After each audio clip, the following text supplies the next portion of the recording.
After studying this module, you shall be able to define intelligence, understand how intelligence tests are constructed, understand the standard of intelligence testing, understand the impact of cultural bias on intelligence testing, and also know how heredity and environment exert influence on the development of intelligence.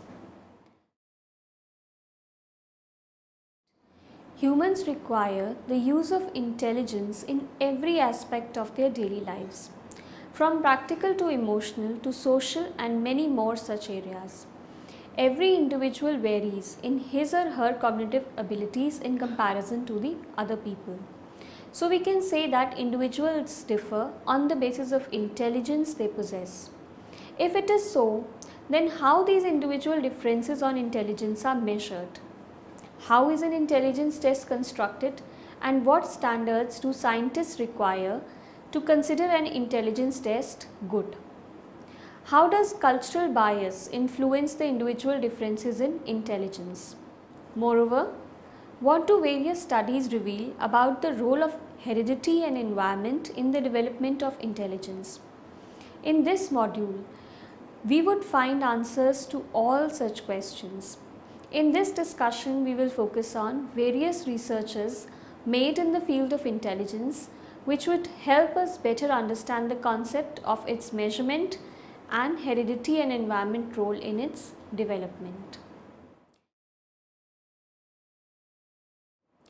Research have been made, theories have been developed since past 100 years, and still the most agreeable definition for intelligence remains undiscovered. But to give a brief description about what intelligence is, we would dwell on the following definition of intelligence. Intelligence is an individual's ability to learn from his or her experiences, attain knowledge from those experiences, and then use that knowledge to deal accordingly with his or her environment.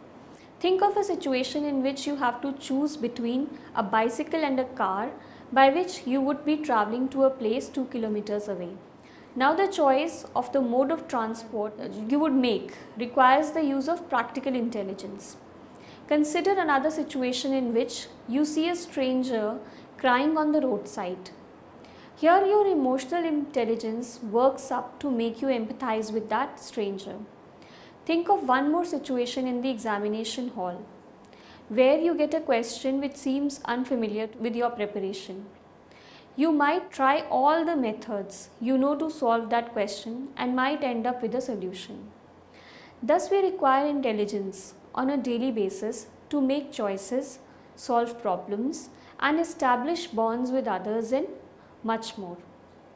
Intelligence is therefore a very crucial part of individual's cognition, which has been understood as not as a single ability but a global capacity of distinct individual abilities.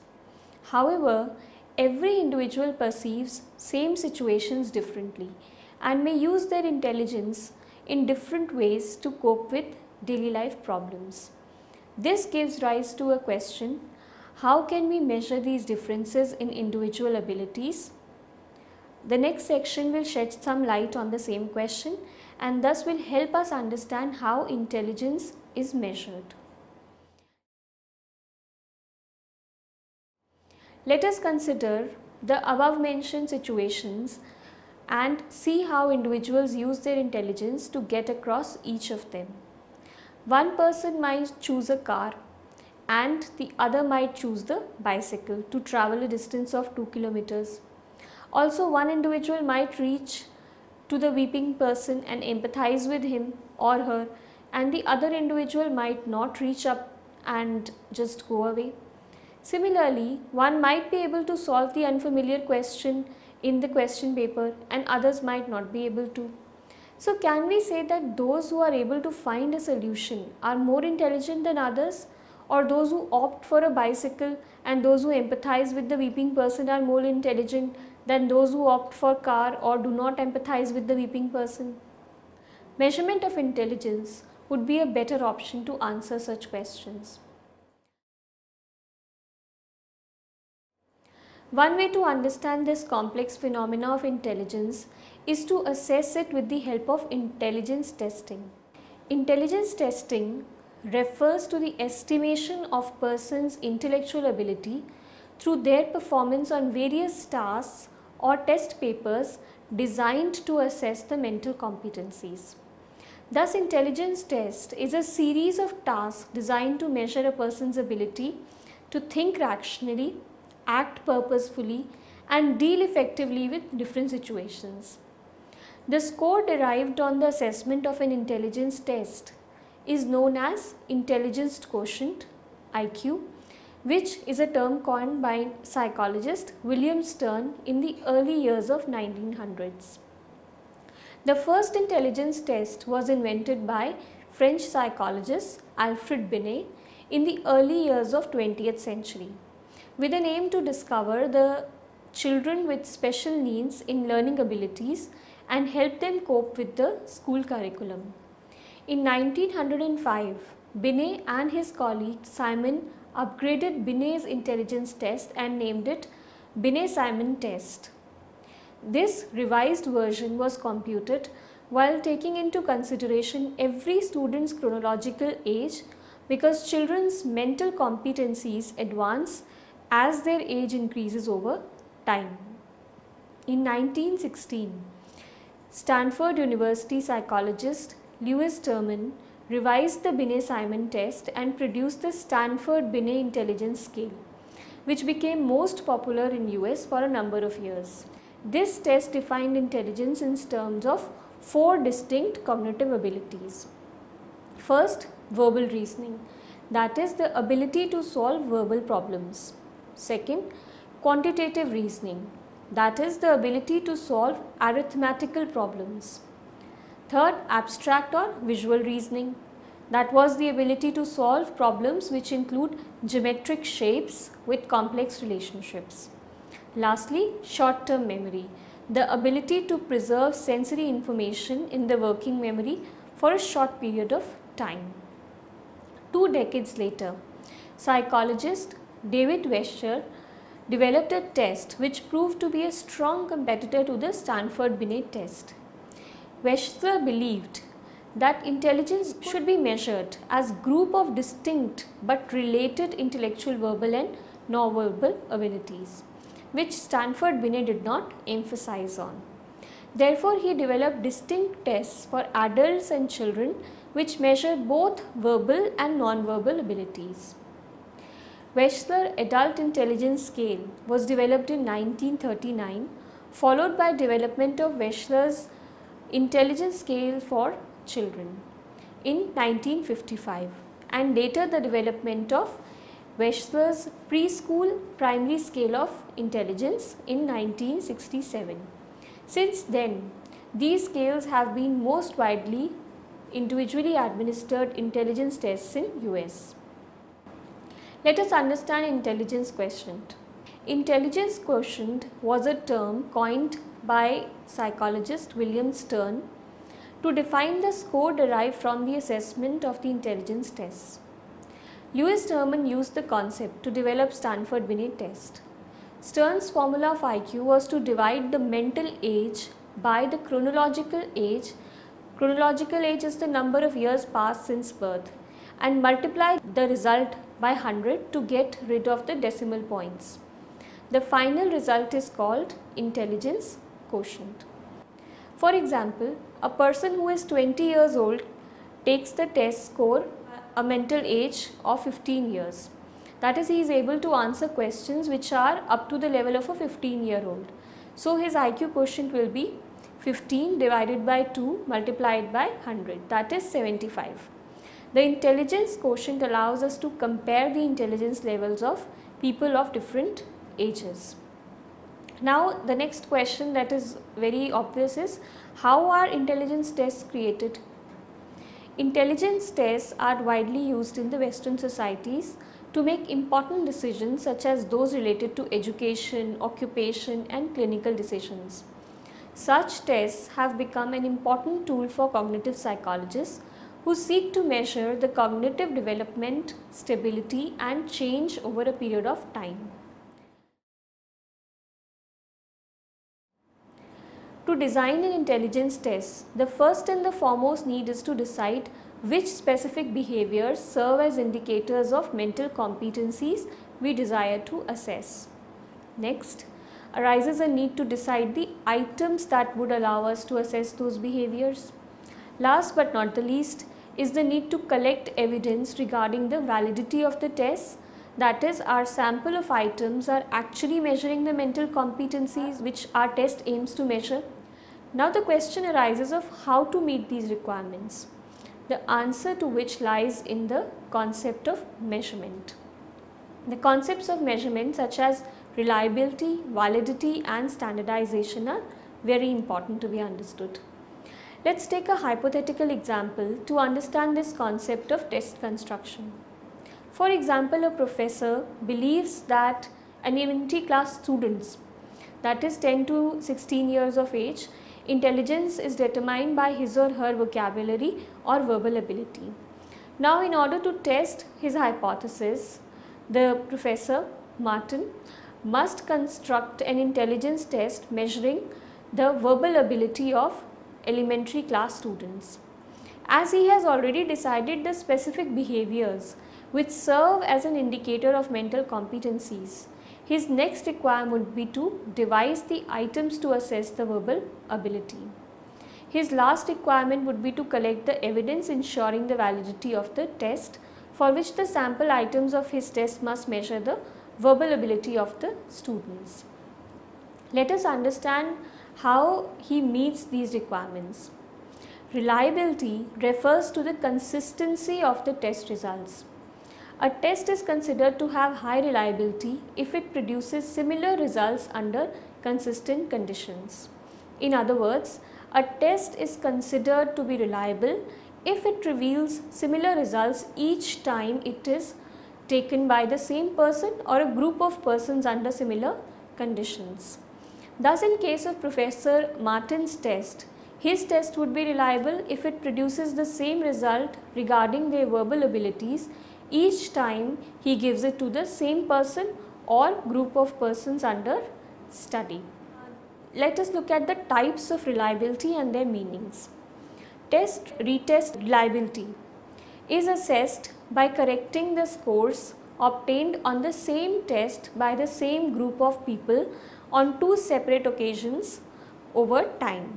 A test is given to a group of people, and after some hours or days the test is again given to the same group of people, and the two set of scores so obtained are correlated. Higher correlation among the sets indicate higher reliability. Internal reliability is assessed by measuring the correlation among the items of the test. It simply refers to the consistency of measurement within the test itself. Higher correlation indicates higher reliability. Inter-judge reliability is assessed by correlating the judgment of two different scorers for the same test. It simply refers to the consistency of judgment when two different scorers score the same test or event. Higher correlation here also indicates higher reliability. Validity refers to the extent to which a test measures what it is aimed to measure. A test is considered to be valid if it appropriately measures the mental competencies it is designed to measure. Thus, in case of Professor Martin's test, his test would be valid if it actually measures the verbal ability of the students for which it is designed. There are three types of methods used to measure reliability. The first one is called construct validity, which measures the extent to which the test successfully measures the psychological construct, verbal ability in case of Martin's example. It is designed to measure. A correlation is measured between the test scores and behaviors other than the one being measured. Lower the correlation, higher is the validity of the test. Content validity measures the extent to which the items of the test, that is, items measuring the verbal ability of the students in Martin's example, successfully measure the construct it is designed to measure. In Martin's example, the content validity would measure the extent to which the items of his test measure the verbal abilities of elementary class students. Criterion related validity measures the extent to which the scores on the test successfully predict some present or future behavior, which is assumed to be affected by psychological construct being measured by the test. In Marty's example, the criterion related validity would measure the extent to which the test scores of the student successfully predict their future behavior, which is assumed to be affected by their verbal abilities which the test is designed to measure. It is important to note here that if a test is reliable, it might or might not be valid, but if a test is valid, it will be reliable. Let's move on to standardization. Standardization refers to a twofold process, which means it has two aspects. First, development of norms and standards, and second, consistent methods of test administration. The first aspect of standardization is norms, which refers to the test scores derived from a large sample of the target population for which the test is designed. These norms help in providing a means to the so obtained IQ score by the test taker. The second aspect of standardization is the consistent method of test administration, which refers to the method which is used to administer the test on a person or a group of people and which retains some despite of whosoever is the examiner or test giver. The norms which are collected from a sample population form a normal curve or distribution in which the scores are most frequent around the mean and become less frequent as we move away from the mean. The figure shows an IQ score of 100 cuts the distribution into two halves, where equal percentage of population score above and below this mean score. The extreme points of the distribution indicate the higher and lower scores obtained by fewer people. If we look at the deviations of IQ, since the formula of IQ had a few drawbacks such as comparison across same age group was not possible with the IQ scores, so Wechsler developed the concept of deviation IQ, which explains the person's intellectual ability in comparison to his or her age group, represented by the deviations of his standard score from the mean. Wechsler's IQ tests have a mean of 100 and a standard deviation of 15. Thus, his intelligence scales now use the method of deviation IQ to evaluate the result of test takers. The Flynn effect. A remarkable discovery by New Zealand researcher James Flynn revealed that most of the world's population is progressively scoring higher on the intelligence tests. As a result of the Flynn effect, the IQ scores have had an increase of 28 points in the US since the year 1910, and the same level of increase has been observed in Britain since 1942. The influential factors lying behind such a rise are expected to be availability of better nutrition for both males and females, which has led to an increase in brain functioning. Other plausible explanations are today's richer and complex learning environment, which has given rise to a need of complex coping abilities, and technological advances in today's era, which has helped in the development of abstract and more logical thinking individuals. Let us look at the impact of cultural bias on intelligence testing. Intelligence is a universal phenomena studied and researched upon by various researchers. However, a great deal of challenges are faced by psychologists and researchers who aspire to study the concept of intelligence in people across the world. People come from different cultures and socio-economic backgrounds, holding entirely different beliefs and customs in comparison to others. IQ tests taken by people who are culturally very different from the person who has constructed the tests are not likely to perform well on such tests. Some people might not be aware of the language in which the test has been developed, and those people might end up with poor scores on the test. Some people are even deprived of literacy and are still underprivileged in many corners of the world. Such a large cultural diversity existing among humans all over makes it difficult for the researchers to develop intelligence tests which is free of cultural bias. That is, it can be taken up by any person irrespective of their culture. The concept of intelligence holds different meanings to different cultures. For example, for a highly complex and advanced culture, such as urban culture, being intelligent for a teenager might mean having knowledge about how to operate a computer, whereas for a simple and primitive culture, such as a rural culture, being intelligent for a teenager might mean having knowledge about how to work at farms. Thus, scores on intelligence tests assessing the knowledge about computer skills might be higher for urban kids and absolutely nil for rural kids. But this doesn't imply that urban children are more intelligent than rural children. Thus, this major drawback of cultural bias makes it difficult to compare people from different cultures on the basis of their intelligence. Hence, to meet the challenges imposed by cross-cultural intelligence assessment, psychologists have developed non-verbal tests so as to assess the non-verbal intellectual abilities such as problem solving, evaluate abstract patterns, etc. It helps reflect the non-verbal intellectual ability of the test taker and is not influenced by culture. A most popular non-verbal test used to assess the educative ability is the Raven's progressive matrices. Another major approach taken to minimize the cultural bias is to develop intelligence tests which contain items which uses the cultural specific knowledge and skills of the test taker to solve them. This helps reflect the intelligence and coping and adaptive ability of the test taker with respect to his or her culture. Scores so obtained on such tests predict the success of functioning of the test taker of that culture. Let us now move on to the role of heredity and environment. Having learnt about how intelligence is measured and the invention and construction of intelligence testing, let's try to find out whether intelligence is mostly affected by nature or nurture.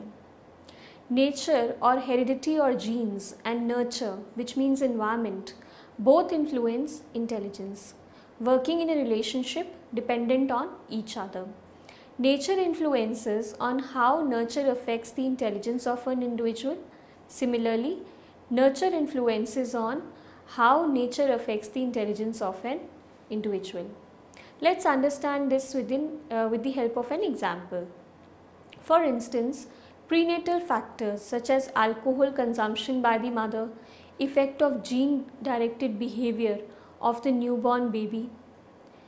In this way, environment influences the effect of heredity on the intelligence of the baby. Consider another example. The gene-directed behavior of a person influences what kind of a person he chooses to be his friend, further influencing the effect of that chosen company of friends on his intelligence.